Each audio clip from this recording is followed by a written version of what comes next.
What if I told you that podcasts are about to take over the world?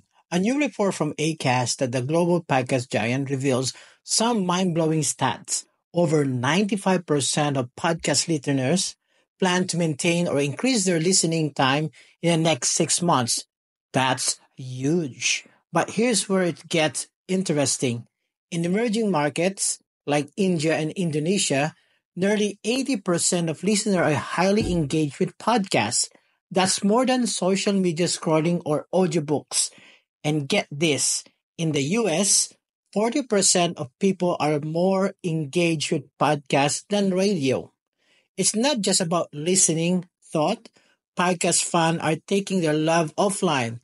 In emerging markets, 51% will attend a live event hosted by their favorite podcaster.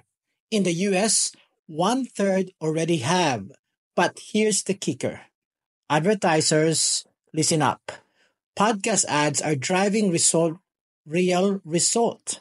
In established market, over half of daily listeners have made a purchase after hearing a podcast ads. Whoa. So what does this mean for the future of media?